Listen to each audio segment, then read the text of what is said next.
Good evening, everyone. Welcome to our Maryland Alumni Homebuyer Workshop. My name is Jason Maida. It's great to be with all of you this evening. I know we have guests in different time zones across the country, so it might be afternoon depending on where you're at, but we really do appreciate you joining us for today's class.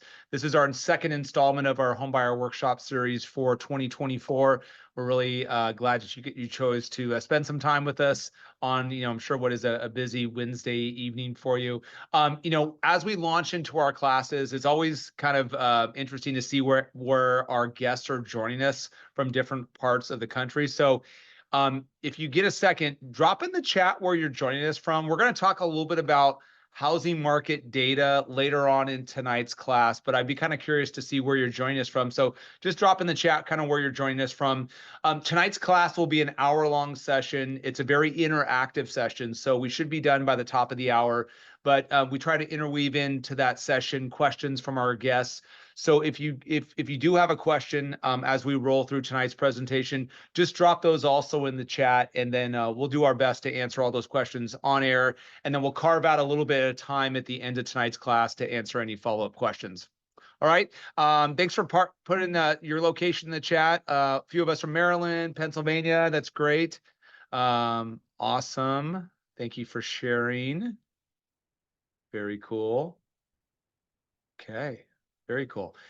And like I said, we're going to be going through some different data points across the housing market. So it's always kind of cool to see where everybody's at. So a lot of us are from the DMV area, which is fantastic. Of course, if you're in a different part of the country, a lot of this stuff will be it will be the same depending on the region of the country you're in. I just always kind of like to share with our classes different like statistics around the housing market. So we'll dive into that in just a bit. Well, thank you again for attending tonight's class. A little bit about me. My name is Jason Maida, and so I'm a branch manager with American Pacific Mortgage and your presenter for this evening. And so we work in partnership with various alumni, including the Maryland alumni, which we're really excited to be a part of. We may have got a chance to meet you when we were out at Homecoming last year in October. We'll be at Homecoming again this year. We have a booth set up. We try to give some cool giveaways and get a chance to get engaged with our community and just interact with you. We try to support our alumni partnerships by not only just providing classes like you're going to have tonight, but also being at some of your key events. And then we are American Pacific Mortgage. We're a lender. So we're a mortgage lender. We lend all across the United States. So whether you're in the DMV area, you're in Texas or California or the Midwest, we can help support you with your home buying resources. So, after tonight's class, you'll learn a little bit more about how, if you do want to start the process of home buying, what some of those next steps might look like for you. All right, here's our talking points for tonight. As I mentioned earlier, we're going to talk a little bit about the housing market, lots to kind of go over there. We're also going to spend some time looking at in the interest rate environment and what's kind of putting us in this current environment and kind of maybe what's to come from an interest rate perspective. In just a minute, we're going to dive into a rent versus buying calculator. We always like to spend some time in our classes doing some budgeting and kind of figuring out what's it going to look like if I take that leap from renting to buying. What's my budget going to have to look like? We'll also spend some time looking at credit, how we can not only get our credit in the best possible position, but hopefully learn a few things in credit that can help you optimize your credit score. We'll also talk about student loans, the various loan programs that are available to you in mortgage lending. We'll also look at documentation that you'll typically need to start gathering if you do want to see what your qualifying looks like for home financing. And then at the end of tonight's session, we're going to look at the workflow of buying a house. So after tonight's class, if you're interested in getting pre-approved and learning about some of your options, we're going to walk you through our 6 steps of home buying, including what a personal consultation would look like for you to help design some goals and objectives for homeownership. All right, as I mentioned earlier, encourage questions as I roll through tonight's content. If you do have a question, just drop it in the chat. We'll do our best to answer that on air as we kind of roll through tonight's content. Well, as we're thinking about home ownership, this is probably going to be one of the biggest financial decisions you decide to make in your upcoming financial futures, right? So it's a lot bigger decision than buying a car or the new piece of furniture or whatever the case may be.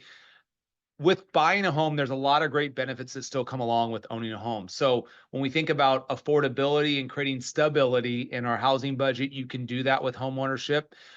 This is an asset that will hopefully grow over time. So as homes appreciate in value, the difference between what that value of home is versus what you owe on your mortgage balance, that is equity and that is an asset. And hopefully that asset will continue to grow over time. This is an asset that could have potential tax benefits. So as you look at mortgage interest that you pay, one of the things that could be potentially tax deductible is interest. So as we work with clients on designing budgeting goals and objectives for homeownership, it's really not an apples to apples comparison when it comes to looking at our renting payment or rental payment versus what it could look like from a home ownership perspective. So one of the things we like to do in our classes is to launch into kind of a rent versus buying calculator exercise to give you a sense of what are the things that we should be maybe considering when it comes to home ownership and what it could look like when we do make that decision to proceed with homeownership. What are the things that we should be thinking about? So I'm going to share with you now a calculator that is brought to us by Freddie Mac. You may have heard of that name before, Freddie Mac. So Freddie Mac is an agency that handles some of the conventional financing in mortgage lending. There's two big institutions when it comes to conventional loan financing. It's Fannie Mae and Freddie Mac. So Fannie Mae and Freddie Mac originate or hold about 70% of all originated mortgages across the country. So they have this calculator that we can use to help give us a sense of what, that comparison of renting versus buying might look like for you. So I'm going to walk you guys through this example now. Now, as a side note, all of our presentation material tonight is going to be sent back out to you tomorrow via email, which will include the links to things like the rent versus buying calculator. All right, so let's take a look at this. And we've already kind of pre-filled a lot of these data points in just for time purposes for tonight's session. But let's kind of walk you through this and I'll kind of explain what this looks like here for you. So the first tab is the renting tab. So that's kind of the now tab. Where am I currently at from a rental perspective? So for this particular client scenario, we have a $2,000 a month rent. We're assuming $15 in rental insurance that person would have, and that the rent is going to rise 5% on an annualized basis. So that's kind of my baseline for the rental. From a home purchase perspective, we're assuming we're buying a house for $425,000. The minimum down payment to purchase a home at that valuation is 3%. You're going to learn more about that in our loan programs section of tonight's class. And then we have estimated property taxes. We have homeowners insurance for that home. And then we have maintenance costs for the house. So the more aged my home is, so the older my home is, the higher maintenance costs I could potentially have. So that might influence my budget numbers. But as kind of a placeholder, we're going to put $1,000 in annual maintenance costs. And then we have loan information. So in this scenario, we put the loan, like I said, of a 3% down option. We have a 30-year fixed mortgage payment. We're putting interest rates in at 6.75 in this scenario. Interest rates do change daily, and we're going to learn more about interest rates in just a minute. We have origination costs, and so that's the cost that you're going to pay from a financing perspective. Now, one of the cool things with the University of Maryland Alumni Partnership is we actually discount our origination charges by $750 to help provide that added discount for you in our partnership. So one of the things you have to look forward to in your financing options. Discount points are where you as a consumer can pay additional costs out of pocket to bring down your interest rate. So that's called discount points. One discount point is the equivalent of 1% of my loan amount. And that 1% investment generally will equate to about a 0.25% reduction in interest rate. Now, it's not something that I would generally recommend in today's market because the break-even mark for investments like that usually take about 3 to 4 years. But a lot of our clients purchasing in today's market are probably looking at refinancing a couple years from now. So we can't necessarily make that break-even work. So it's an option that consumers have, but it's not necessarily something that could make sense in today's market. And then we have other settlement services. Those are going to be things like attorney's fees, depending on the state that you're going to purchase in, title, escrow fees, general what we call closing costs to purchase my home. And then the last tab that we're going to open up is called other assumptions. So one of our assumptions is going to be that we're assuming our house is going to appreciate about 4% on an annualized basis, that we're going to retain ownership in this home for 7 years, that when we sell the home at the end of 7 years, that our cost of selling will be about 10% when we factor in closing costs to sell my house, the realtor commissions for both the buyer's agent as well as the agent that represents you. We have state and federal taxes, and then we're going to compare that to a standard savings tax, savings rate. So what our calculation looks at is, first of all, it's going to look at our payment comparison. So when we could stack our payments up, comparing a $2,000 a month rent now against a mortgage that's about $3,600 a month, so it's a pretty steep jump up. We want to, look at that comparison when it comes to the opportunity cost, right? Because even though we're going to be paying a higher level of outgoing expense from a housing perspective, our opportunity over 7 years is to grow about $48,000 in savings in owning a home versus renting. Now, we do realize that that's going to be a pretty steep jump in monthly budget, but at the same time, for those of our buyers that are prepared and ready for that jump, there's clearly an opportunity when it comes to owning, when you take into consideration tax benefits, equity appreciation over the course of that 7 years. And the other kind of side note to that would be is, as I mentioned earlier, most clients that are entering today's market is probably looking at this more being a short-term financing solution, more of a 2-year solution. So hopefully when interest rates redirect and decrease a little bit, we'll be able to look at refinancing options. And when you refinance a home, that's when you decide to basically work with a lender that's going to lower your interest rate based upon the current market rate and help create savings in your monthly mortgage payment. And I do think that opportunity will probably arise sometime in 2025 or 2026. I think, as we get to the latter part of 2024, we'll probably start to see interest rates move a bit further south. All right, so that's our rent versus buy calculator through Freddie Mac. Again, in case you missed it, all of the presentation material that I'm reviewing with you this evening is going to be sent out to you tomorrow morning, along with the calculator that we just reviewed. Let's talk a little bit about the housing market. I know a lot of our guests tonight are joining us from all across the country. I want to kind of spotlight the DMV area, or Maryland specifically. The housing market, while the median sales price numbers might look a little bit different in state to state, the trends are very similar in most parts of the country. So if we look at Maryland, for example, median sales price is $429.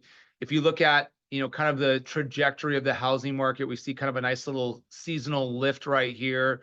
A lot of that's driven off of kind of spring and summer, upcoming summer buying activity. More so, it's directly related to just lack of inventory in the market. While many projections show about a 10% increase in inventory this season, it's still not necessarily enough to support buyer demands. While interest rates are still high as opposed to historical medium levels, we're still seeing not enough inventory in the market. So that's why you're kind of seeing this supply and demand challenge, right? So not enough supply, still got pretty good demand, and you're seeing these prices start to still push up north here. And that's again kind of the signs that we see all across the country.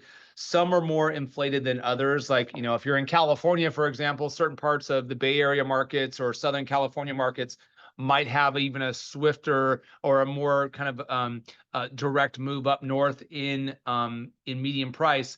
But at the end of the day, prices are still trending up in this interest rate environment. As interest rates generally drift lower, that generally will kind of drive more buying behavior. So the question we have in our market right now is we do have to get more inventory available to buyers, because as interest rates go lower, and if our inventory levels stay static, what that's going to do is basically push up prices even further. So, I think ultimately we'll see more inventory come to the market. We just have to, a lot of the existing owners of homes have refinanced during the pandemic days when rates were 2.5%, 3%. And we don't have this referenced in our interest rate chart here, but when you think about it as an existing homeowner, it's very difficult to leave that 2.5 or 3% mortgage and say, hey, I'm going to go buy my second or third home and now pay, 6.8% rate. So that's kind of the challenge that our markets are in. But I do think the inventory levels will loosen up. New construction is helping with a little bit of that in certain markets. But for more of our densely populated areas, so if you're in some of the metro areas where there's just not a lot of new building going on, it can be challenging in the resale market for sure. Now, we talked a little bit about interest rates. This chart kind of looks at the last 12 months of interest rates. If I was to go back just 3 weeks ago, average interest rate was about 7.3%, whereas today we're right about 7%, give or take, depending on what's going on in the market. So we've had this kind of a roller coaster ride from an interest rate perspective. If I was to go back to 21, 22, interest rates were at that 2.5, 3% level. We've seen interest rates obviously slowly climb. We peaked out to 8% levels, as you can see on this kind of peak of the mountain, so to speak here, right? That was in October of 2023, where interest rates hit a historical high, or a 20-year high, I should say, at 8%. Now, what's driving a lot of this higher rate environment is just what we're feeling every day as consumers is a high inflationary environment, right? So the cost of everything is a little bit more expensive. The Federal Reserve has tried to do their best to try to combat inflation with higher interest rates. There are signs that, inflation is improving, but the Federal Reserve goal is to get inflation to 2%. We're still like in the 3.4 range, our last reading. And we probably won't see rate cuts from the Federal Reserve until probably at September's meeting. So we're going to probably be in this environment a little bit longer until we get to the latter part of the year. And we'll have to see kind of, obviously, with pending elections this year, kind of what that brings from an interest rate perspective. But certainly, as consumers, when we see visually an interest rate below 7%, that's a lot different than seeing an interest rate at 7.5%, right? And so I think the optics on that does drive a lot of the buyer behaviors. But I think as we move forward, kind of forecasting into 2025 and 2026, hopefully we'll see rates in the low sixes, maybe sub 6% in 25, and then get to more normalized historical levels as we move into 2026. Now, interest rates are not the same for all buyers, because there's different factors that go into interest rates. So credit eligibility plays a role. The type of product that I'm going to elect will play a role. How much I decide to finance, what my down payment is, whether it's 3% down or 20% down, that can have a big impact on my interest rate. We talked a little bit earlier about discount points where I can pay more out of pocket to be able to bring down that interest rate. So that can influence my rate offering. And then finally, the term of my loan can also affect interest rates. So if I go from a 30-year fixed mortgage, which is most of our clients are using that term, to maybe a 15-year fixed product, that can also help lower my interest rate option. But as we meet with our clients for consultations, we're going to figure out kind of the right design for you and show you different options that could potentially work for you. All right, so we had a question that came in from our audience, which is, the question is, what about when the inventory is being bought out by corporate investors and private equity firms? Any idea on how that's going to impact the inventory? Well, I think a lot of that stuff has already happened, right? I think you've seen a lot of private equity firms buy in certain markets and, go into holding positions where they're basically holding that and collecting rents on that. It'll be interesting to see if they do release some of that, what that does to the market to create a little bit of supply. But we're in today's market, at least in the markets I serve across the country, I don't see as much of that going on. There's not as much cash purchasing going on. We still do see in some of your higher cost of living markets, especially in California, you still see a little bit of cash purchases happening, but not as much as we once had. I think a lot of that stuff was probably a year and a half, 2 years out.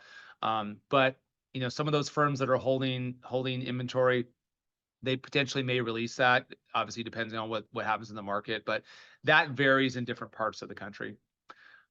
All right, thanks for the question. Let's talk a little bit about credit. I want to kind of walk you guys through credit and how we look at it from the mortgage perspective.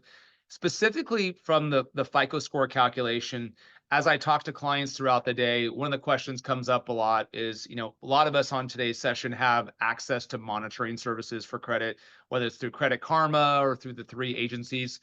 Generally, those monitoring services are going to give you what we call as a credit card score versus from a financing perspective, we're going to use a mortgage score. So there's actually three different scores in credit scoring. There's the credit card score, there's auto, and there's mortgage. So what we see on screen here is the weighting for the mortgage FICO score calculation. So 15% is going to be how long have I had credit? So the more mature my credit file is, potentially the higher my score could be. 20% is going to be how much new credit am I trying to obtain? So am I opening up a bunch of new accounts?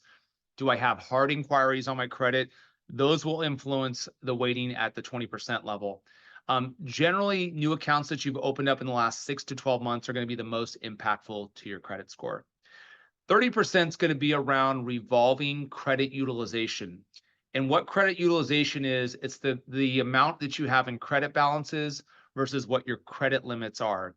So for example, if I have $10,000 in credit limits and I have $5,000 in credit outstanding balances, I'm at 50% utilization of credit.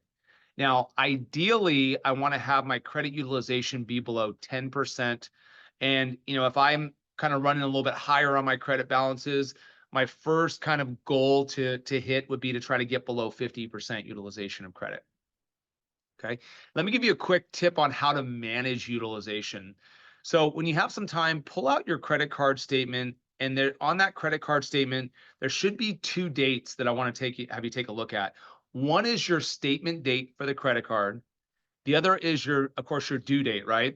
Now, let me explain the statement date. So the statement date is the date at which the credit card issuer closes out all the activity on your credit card. So all your purchases you've made, any payments you've made, that's all in that end of statement date. Now, what they also do is they send out your payment information or your account information out to the three agencies. So Equifax, TransUnion, and Experian. So one of the ways to help optimize your credit score is to pay down whatever you can on your credit card or pay off your credit card before the end of your statement date versus paying it off by the due date, because by the due date, it's almost too late because all the data is already reported out. So if you're getting ready to apply for something like a mortgage and you can pay down those credit cards, try to do it before your statement date.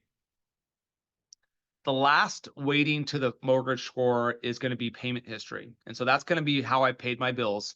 If I've had some late payments, they're going to be rated as 30-day lates, 60-day lates, and 90+ day delinquencies. So the more severe my delinquency, the bigger impact I'm going to have to my credit score. So if I've had some late payments, especially in the last 12 to 24 months, those are going to be the most impactful to my credit score. Now, every loan program has a minimum credit score.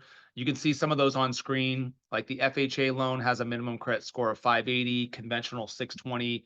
For our veterans that have access to the VA home loan, minimum credit score of 620.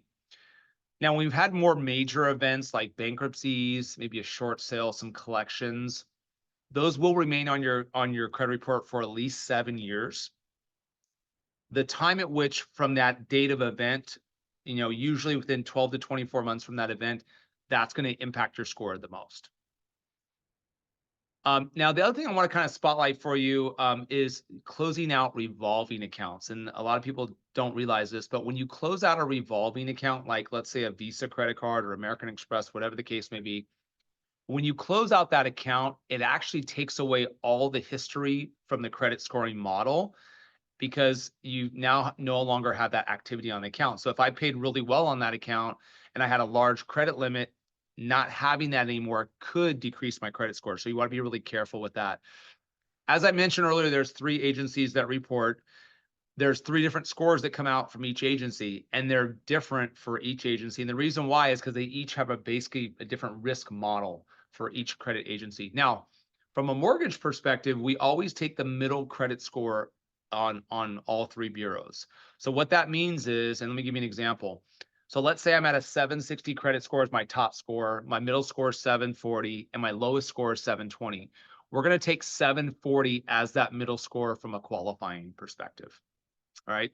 So that's for one borrower. Now, if I'm going to apply with my partner, let's say my partner's 720, 700, and 680.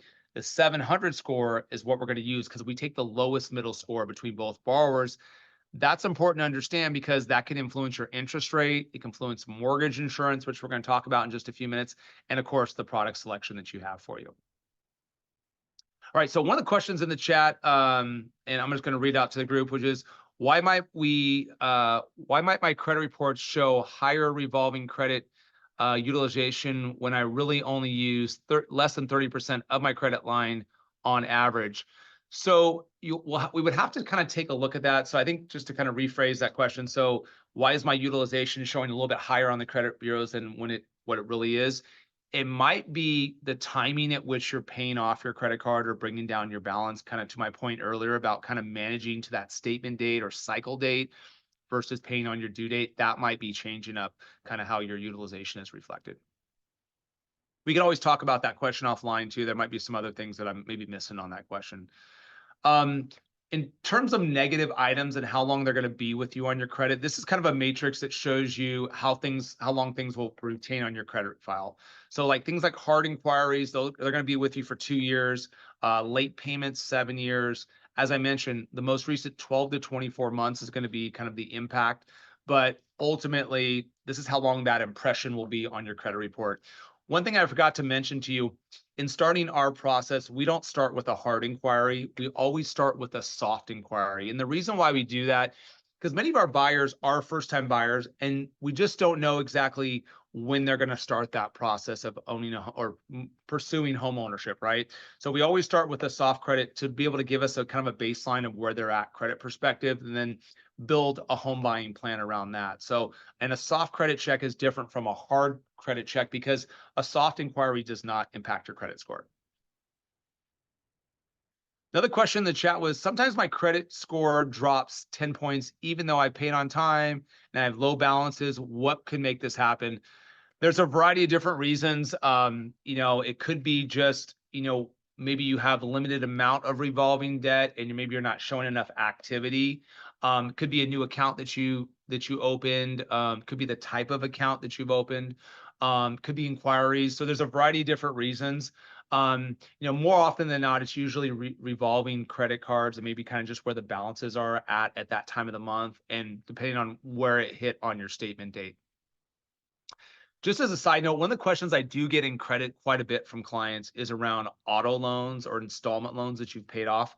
Sometimes, depending on your overall credit profile, if you've paid off an installment loan, in the subsequent, I should say, 2 months after paying off that account, sometimes you can see a small little drop in your credit score.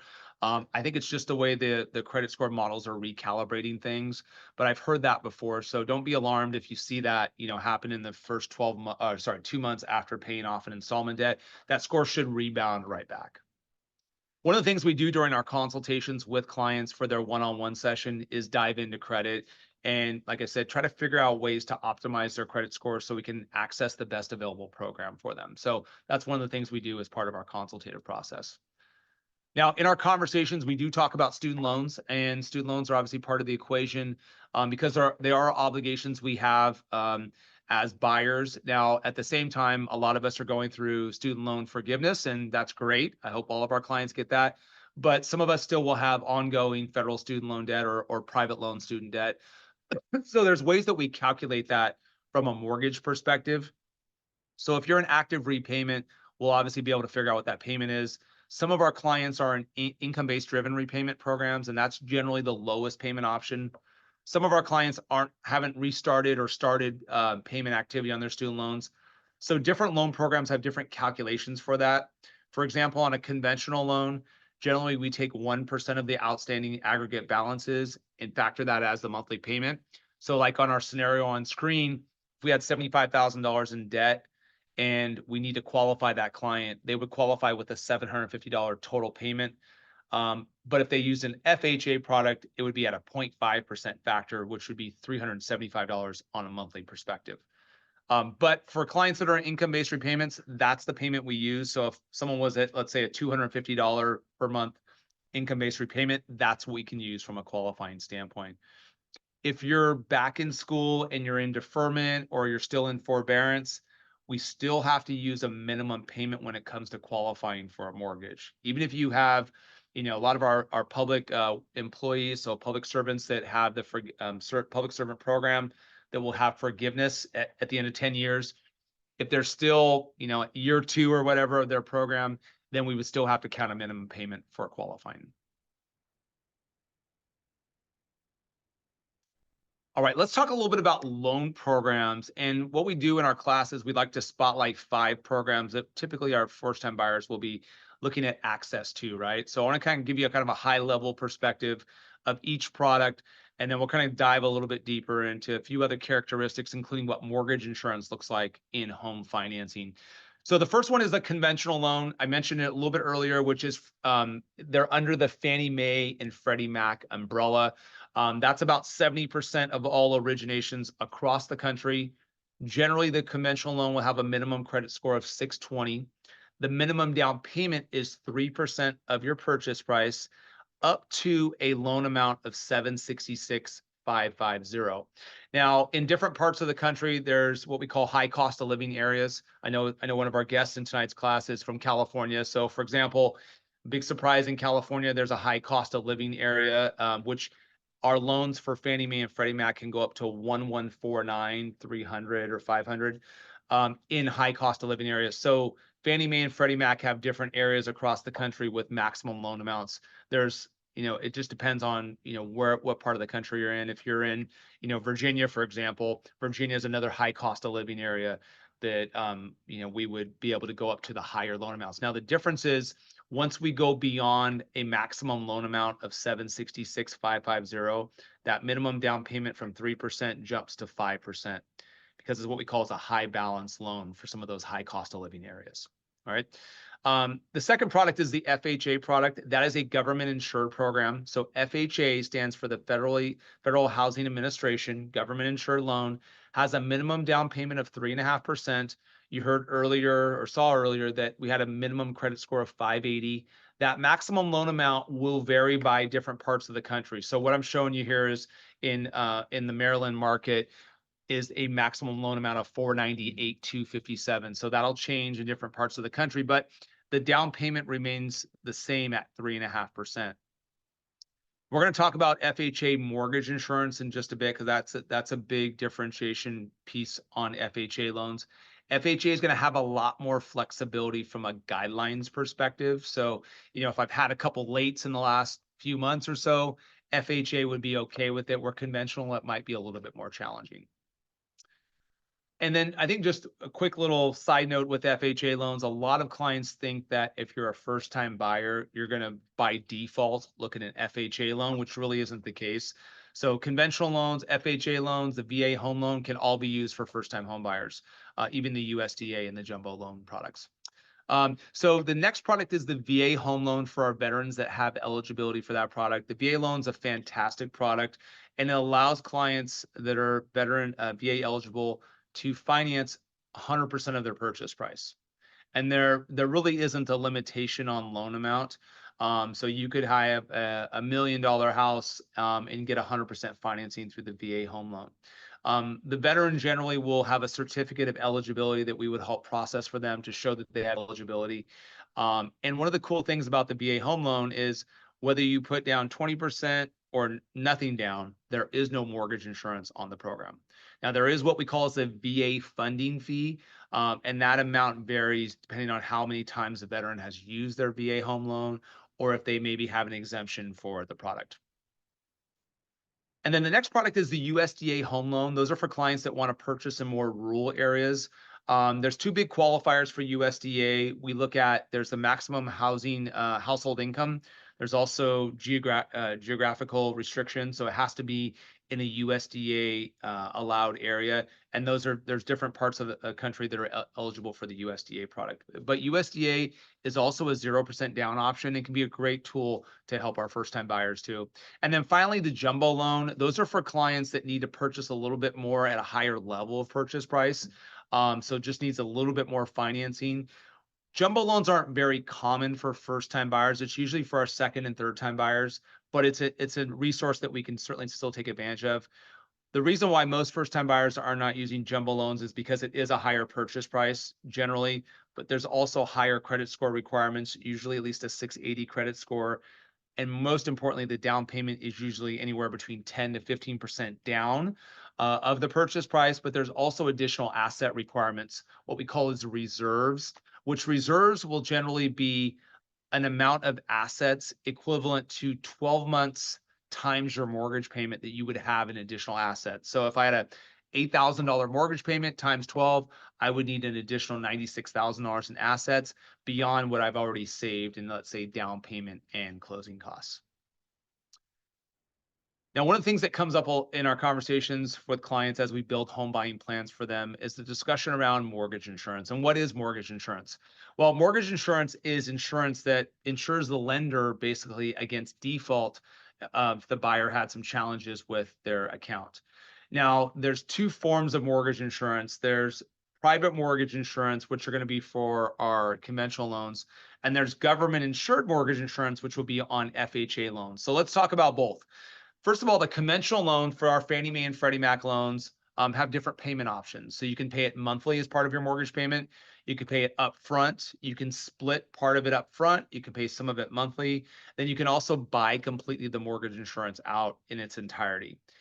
Most clients are going to elect to pay their mortgage insurance on a monthly basis. And the reason why that is because mortgage insurance has a cancellation option that once I reach 2 years in my original loan and I have 22% equity, I can apply to have my mortgage insurance canceled. Okay. Now, there's various factors that go into conventional mortgage insurance, things like credit score, down payment, how much I decide to finance. And so the premium that each buyer pays will look a little bit different. And I would say for a lot of you that have already been on Zillow or Redfin doing some payment calculations, many of those calculators are not accurate to what actually mortgage insurance looks like. So let me show you an example. So on a conventional mortgage loan, if we looked at, let's say, financing $450,000, we had a credit score of 740, we're putting down payment of 3%. Our mortgage insurance is probably about $183 a month. Now, the more I can increase that down payment, the higher my credit score is, the lesser I'm going to pay from a mortgage insurance perspective. And I was going to tell you too, we have some really great calculators on our website. I'll spotlight some of those a little bit later on in tonight's class, but those are great ways to kind of give yourself a sense of what actual payments can look like. Because really the Redfin and Zillow platforms are great for home searches, but not necessarily from a mortgage perspective. FHA loans are going to be the government insured product, the Federal Housing Administration loan. The premiums for FHA do not change regardless of down payment or for credit score. So there's two forms of mortgage insurance for FHA loans. There's upfront mortgage insurance, which is the equivalent of 1.75% of my loan amount. And then there's monthly mortgage insurance, which is 0.55% of my total loan amount. And then we pay the monthly in our monthly payment. And with FHA mortgage insurance, there is no cancellation option. So the only way for me to get out of an FHA loan and get rid of my mortgage insurance is to, in essence, refinance into, say, a conventional loan product. Now, if we were to take that same loan amount of $450,000 and then use the FHA product, we're going to have those two forms of mortgage insurance. So we have the monthly mortgage insurance of $206.25 that would be 0.55%. That's that factor in terms of a dollar perspective. And then we have the upfront PMI, which is $78.75. So that $78.75 gets added into that $450,000 loan balance. So obviously, looking at the side-by-side comparison, FHA is going to be a little bit higher premium priced than the conventional loan. There is no cancellation option on FHA. But I think as we look at the comparison of both products, I think it's important to understand that not all clients will qualify in the conventional product, whether from a credit score perspective, whether it's from maybe past events credit-wise, could be just income versus expenses. There's a variety of different reasons on why one client may be approved in an FHA loan versus a conventional loan. So as we build home buying plans for our clients, we're going to figure out what product makes the most sense for you based upon your overall eligibility. So we had a question in the chat, which is just kind of going back and talking a little bit more about canceling mortgage insurance. So again, cancellation of mortgage insurance is allowed under the conventional product It happens when you have at least 2 years in the loan and 20 to 22% equity, depending on what your servicer's agreement is. Um, the process for doing that, when you become a homeowner, you would get notified, first of all, that you're eligible for a cancellation. And then you could, request that from your servicer. Generally, they're going to evaluate the property at that 2-year mark and say, okay, hey, your house is worth X. You originally borrowed this much, and so now you have a certain amount of equity, and you're eligible to cancel your mortgage insurance. And so that's kind of the process that the buyers will go through. All right, let's talk a little bit about income as it relates to qualifying for a mortgage. And first of all, I want to talk a little bit about what documents we should probably think about gathering if we want to get on that path to home ownership and kind of designing a home buying plan together. Generally, we'll need the last 2 years of taxes, 2 years of W-2s, last 30 to 60 days of pay stubs. And then from an asset perspective, we'll generally gather the last 2 months of bank statements and any other asset accounts that a buyer is going to use for the processing of their loan or for their financing. From an income perspective, it's important to understand a few of the rules with underwriting because there's a lot of misconceptions out there. A lot of consumers believe that they have to have 2 years on their job in order to be eligible for financing, which just isn't the case. So what we're looking for from a lending perspective is 2 years of educational history and or employment history. So the one of the examples I give a lot in our classes that we teach throughout our university network is that if I have a client that, let's say, graduated in the fall, right, and they just started their job January 1, if I can show my educational background, let's say I had 4 years from Maryland, and then I went and now I started my accounting, used my accounting degree, studied in that field. I'm working in that field, I should say. Then I would have my 2-year requirement met because I have my 4 year of undergrad, and now I'm starting in my field of study. So it's not necessarily a 2-year on the job situation. It's a 2-year employment history. In some cases, we have new clients that have just started new employment. In fact, I had a question come in today, which was a client's getting ready to transition jobs. They have an offer letter. At times you can be qualified based upon an offer letter for home financing. Another scenario that comes up a lot is just our clients that have dual employment. So let's say you're working 2 jobs, right? But sometimes we see this in the healthcare industry. So maybe I'm working at 2 different facilities, right? Now, in that case, I do have to show that I've been on both jobs simultaneously for the last 2 years in order to use both sources of income. Because let's say if I'm working 30 hours at one employer, 30 hours at another, from a lending perspective, we have to show that that's a sustainable kind of a work schedule in order to count both sources of income.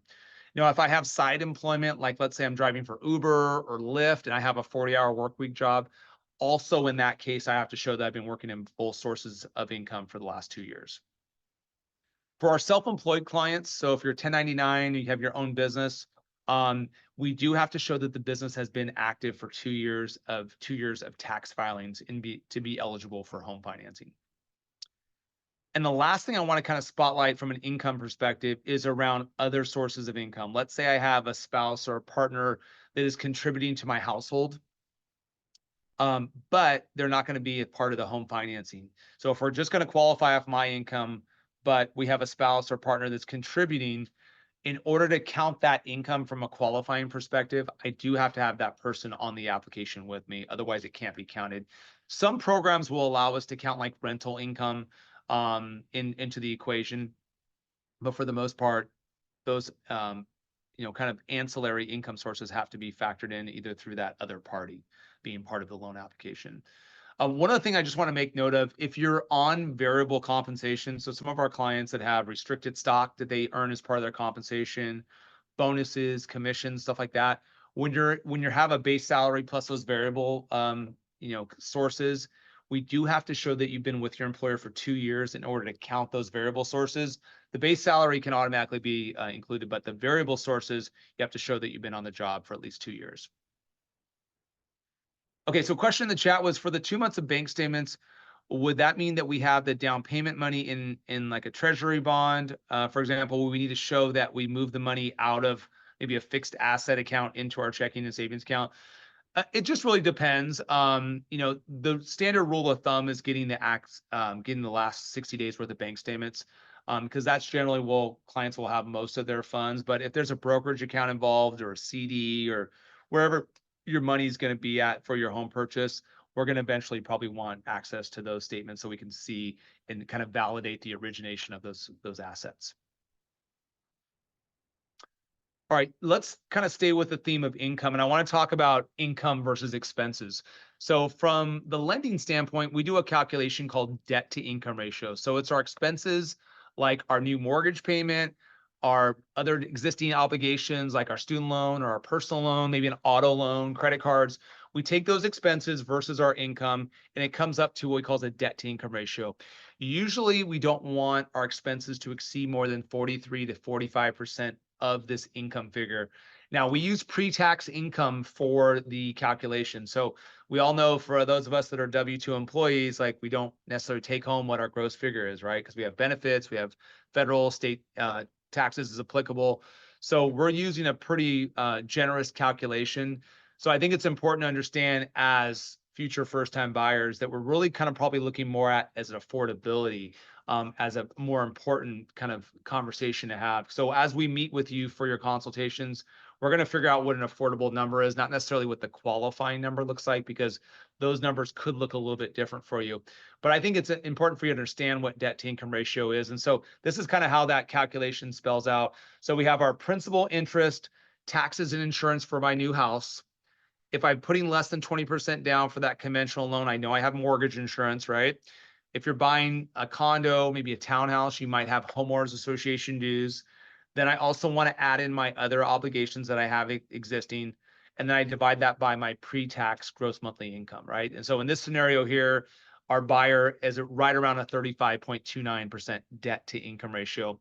The question I get often from our class is, well, where should my debt to income ratio be? And that varies for every client that I get a chance to work with. But for the most part, most of our first-time buyers feel really good when that number is around 33 to 36% debt to income ratio, but it varies for every client. Last thing we want to talk about is savings and getting ready for homeownership with, the amount of money we have saved and how we want to document that from a lending perspective.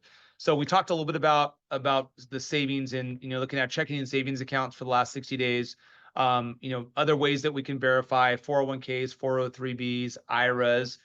And the thing that also can come into play is gift funds from family members, where family members have helped basically they're supporting you with your home purchase. Maybe it's a gift of $10,000 or $50,000. Gift funds do not need to be seasoned. They do need to be sourced from the donor. But any other asset outside of a gift needs to be seasoned 60 days. So if I have my parents want to help me purchase my first home and they're going to provide me $50,000, that the parents would just need to complete a gift letter. And we kind of have a transfer process that we would go through, but there's ways that we can help you with that in your financing. Now, there's usually two challenges for homeowners taking that, or future homeowners taking that next steps to homeownership. It could be around credit, because maybe we're a little overextended, or we're just, we're trying to, get through student loan debt, whatever the case may be. Or it could be from a savings perspective, because we just don't have enough from a down payment perspective. We're going to talk a little bit about assistance programs in just a bit, but I wanted to share with you a quick savings plan that's a really kind of simple, but I think can be an effective approach to increasing your savings. And here's how we go about that. And I have these conversations with clients in the fact that if I'm maybe accustomed to paying, let's say, we'll make the math easy. Let's say I'm paying $2,000 a month in rent. But after meeting with me, we kind of come to the conclusion that we could afford, let's say, $3,500 a month in a mortgage payment, right? But maybe I'm not quite there from a savings perspective. I know I can make the payment work, but I'm not there from a savings perspective. So what I encourage clients to do is to start paying yourself into your savings account like you're currently making a mortgage payment. So if I can get into the discipline of paying $3,500 to myself, which would be $1,500 more than my rent payment, and paying that into my savings account every month on a monthly basis, I'm going to start to see my savings account grow. So let's say at the end of 6 months, I'm at what $9,000 in savings. By the end of a year, I'm at $18,000. And that can obviously continue to grow, especially if I'm in a high yield savings account that's paying me 3 or 4% interest. So that's a great way of getting started from a savings perspective. Because like I said, it's probably one of the bigger challenges that most of our first time home buyers have. Now, there are assistance programs to help support first time buyers all across the country. Whether you're in California, you're in DC, you're in Virginia, or you're in Maryland, there are a variety of different first time buyer programs. These agencies that help support our first time buyers that are kind of considered low to moderate income are called housing finance agencies. So we generally partner with most across the country. Specific to Maryland, there's a few different programs that you can leverage. And we've kind of shared them here with you. There's a $6,000 no interest loan that can be taken advantage of through the Advantage $6,000 program. There's the Advantage 3% loan, which is basically that 3% conventional product. There's the Advantage 5% first mortgage loan. And there's different flex loans that you can use to help support you in terms of down payment and closing costs for your home purchase. There are income limits based upon county for those programs. So, we can certainly talk offline about those programs as well. Different states have different ways of helping support the first time buyer with, those resources for down payment and closing costs. So I'd encourage you to get connected with us offline and we can certainly talk about those. All right. And Paul, I saw your hand raised there. So if you want to drop a question in the chat or Q&A, feel free to do that. I'll make sure I answer those on air. We can certainly connect at the end of class. Let's talk a little bit about the buying process. And we're going to give you kind of this visual tool to walk you through what we call the 6 steps of home buying. And the 6 steps of home buying is kind of the milestones that you go through in this journey towards home ownership. Now, the first step is pre-approval, but the pre-approval is kind of the output of the one-on-one consultation that you and I do together. Because in that consultation, we're designing a home buying plan and goals and objectives for you. And then we kind of come to an agreement and then we execute the pre-approval. The pre-approval is good for 60 days. It's a certificate, in essence, that you have that you can use to present to a seller if you're interested in making an offer on a home. Now, while it's good for 60 days, it can be easily recertified at any time. So a lot of our buyers have longer kind of cycle times on when they're going to purchase a home. So, don't feel, rushed to go out and buy because of that time of 60 days, because you can always be recertified. Now, the next step is house hunting. So that's when you get a chance to go out and start looking at homes in the market. We would encourage you to connect with a local realtor, and we have a network of preferred realtors that we could introduce you to. But a realtor will help you go from online searching on Zillow or Redfin to kind of filtering down your search and then physically going out and looking at homes that kind of meet all the criteria for you with your kind of design of what you want to see in home ownership and the community that you want to be in. The house hunting phase generally will be the longest step in the process. And because maybe you're looking for a certain neighborhood that you want to be in, or you have a certain type of house that you're looking for. And so all that can take a little bit longer in phase 2. Question in the chat that just came in, I just want to make sure that everybody understands. So, which is, what does a pre-approval mean? Does a pre-approval for any home or specific price range? So let me detail that out a little bit better for you. So a pre-approval is a document that says the purchase price that you're eligible for, how much your down payment's going to be, how much you're going to finance, and it will have the type of property that you're going to use or pursue, I should say. Okay. I think somebody put some in the chat about Rocket, which I think you're referring to Rocket Mortgage. So Rocket Mortgage is a lender just like us. They do obviously a lot of heavy marketing. So that's what probably top of mind for a lot. But a lot of the online tools that are offered through Rocket Mortgage, APM has the same tools that can help, pre-approve you for home financing to start you on that journey. All right, and I'll answer this other question in the chat in just a little bit later. Let me just kind of get through the process so we can keep ourselves on track for our timeline tonight. The third step is going to be, once a seller has accepted our offer, we're going to go into escrow. So that means we have a ratified contract between buyer and seller. Within that contract, there's going to be some timelines that you have to meet as a buyer. We're going to talk more about that in just a second. But from acceptance of offer to when I get my keys to my house, it generally takes about 30 days to actually get finalized. Within the first 2 to 3 days of the contract period, as a buyer will have to contribute what we call as an earnest money deposit, which contributes to your total out of pocket, but it's like a good faith deposit that you put into the transaction that shows the seller that you have a financial interest in this property, right? Usually within 24 hours, we're going to give you a call and say, congratulations, Jason. We heard your offer got accepted. Walk you through next steps, including scheduling what we call as a follow-up video consultation. And that's where I get a chance to meet with you one-on-one to make sure you understand, what your options look like now that you have an accepted offer, walk you through out-of-pocket expenses, estimated payment, strategy on interest rates, all of that stuff.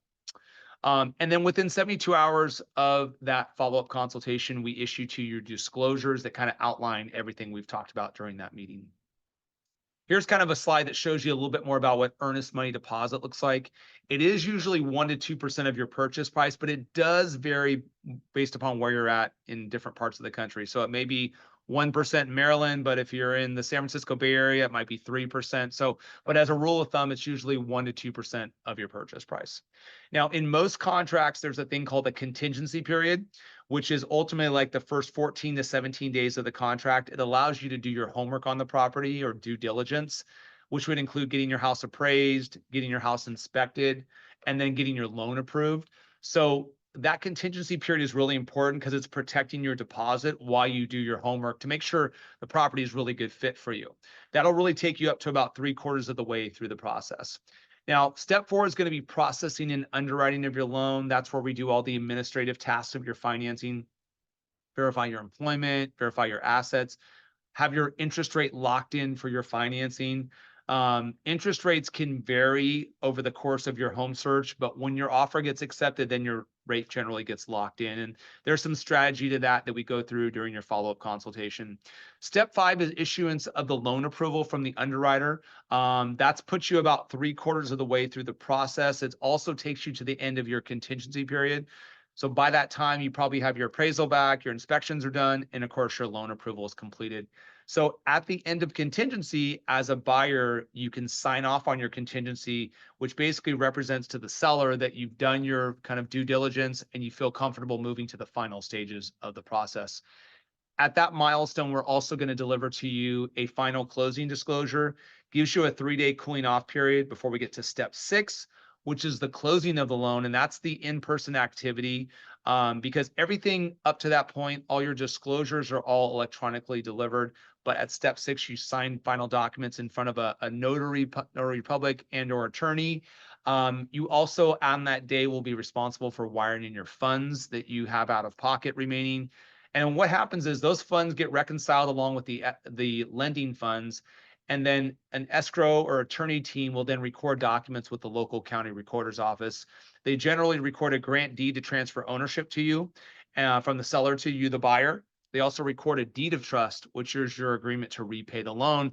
And so ultimately, after those documents get recorded, then you become the official owner of the home. I got a chance to make one of those calls this morning. It's the best part of my day because now we're getting a chance to celebrate the huge accomplishment. If you remember earlier, I said this is probably going to be one of the biggest financial decisions you make, and the clients that get to the finish line, obviously it's a very rewarding experience to be able to say now you have your own thing that it's part of your ownership, right? So it's a really cool day when we get a chance to celebrate that. So that's our 6 steps of home buying. I want to answer a quick question in the chat, which is, what is the possibility of getting a down payment assistance program? So it really just depends. Every client situation is a little bit different.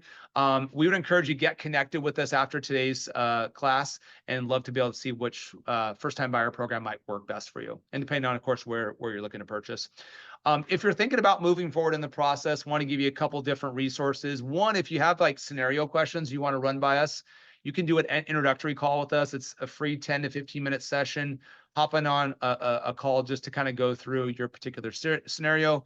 If you're ready to start building a home buying plan for yourself, if you're interested in building goals and objectives for home ownership, and whether that's a goal for 2024, maybe even for 25 or 26, I would encourage you to get connected with us, because then you can kind of map out that plan for helping you achieve home ownership.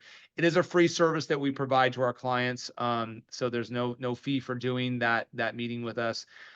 What you're going to experience is going through a budgeting exercise. You're going to go do a credit review. You're going to look at different product options. We're going to understand where you want to buy, applicable first-time buyer programs. Just make sure that you have a sound plan and all your questions are answered to help you on that path towards homeownership. Some of our other resources that we offer to you include our mobile app, where you can start the application process right there. I mentioned to you a little bit more about our calculators. That's all found in mobile. Of course, it's available for Android and for Apple as well. And just to mention again, we have our discount program offered to our Maryland alumni community, which discounts our services by $750. And if you have friends, family, coworkers that you think might benefit from a class like this, that just want to learn a little bit more about homeownership, these classes are free for anyone that wants to attend. So we would encourage them to check out some of our upcoming classes. You have your own landing page for our alumni family here, which is terpsmortgage.com. That lists kind of the get started information there, as well as all the discounts that are available to you as well too. And I've included on this slide here kind of the links to start the process. And finally, as we get to the top of the hour, I would encourage you to check out what our clients are saying about us in some of our reviews online, as well as our following on social. We try to put out good content out there, so encourage you to follow us on Instagram at jmatamortgage. Try to get a lot of good information that will help you on this path towards homeownership. All right, well, we made it. I appreciate everyone's wonderful questions during tonight's class, and I want to open it up for more questions. So if we have a lot of us that are still hanging out in class, so I do want to answer any questions that you might have before we wrap up tonight's session.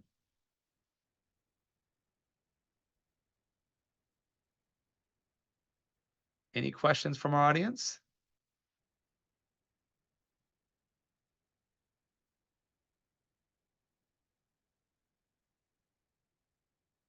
Okay, I think we did it. All right. Well, I appreciate everyone attending tonight's class, taking time out of your busy schedules. I really do look forward to getting a chance to get connected with you and help you on your path towards homeownership. Have a wonderful night. We'll talk to you soon. Good night.